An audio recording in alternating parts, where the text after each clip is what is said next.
gençler, fındık fabrikasına verdiğimiz makinenin fındık kırık.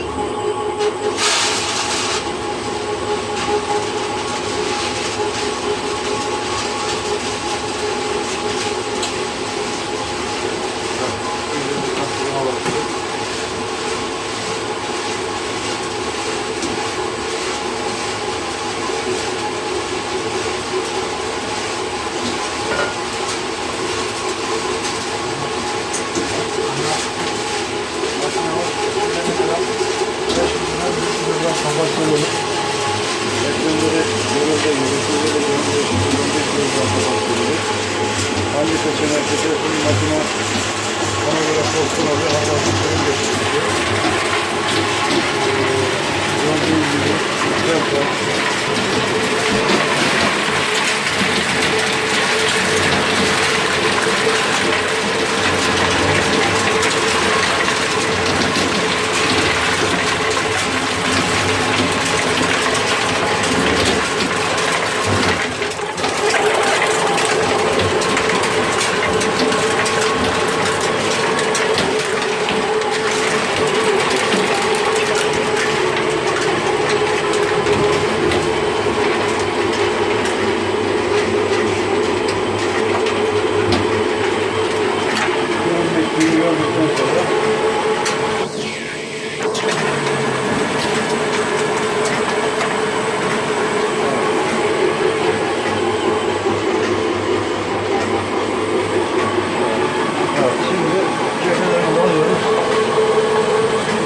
Kontrollerimizi yapıyoruz.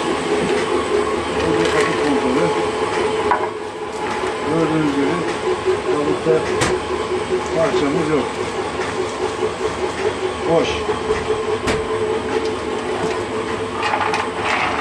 İç kontrolünde kırılmamış fındığımız yok. Hatalı kırım yok. Sıfır hatayla fındık kırımı gerçekleşmiş durumdadır. Evet, şunları seçelim. Karışım kabuklarımızı seçelim.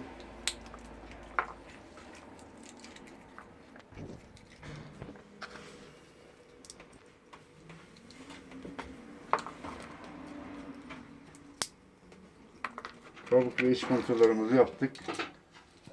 Kırılmayan fındığımız bulunmamaktadır. Evet, hatasız kırım.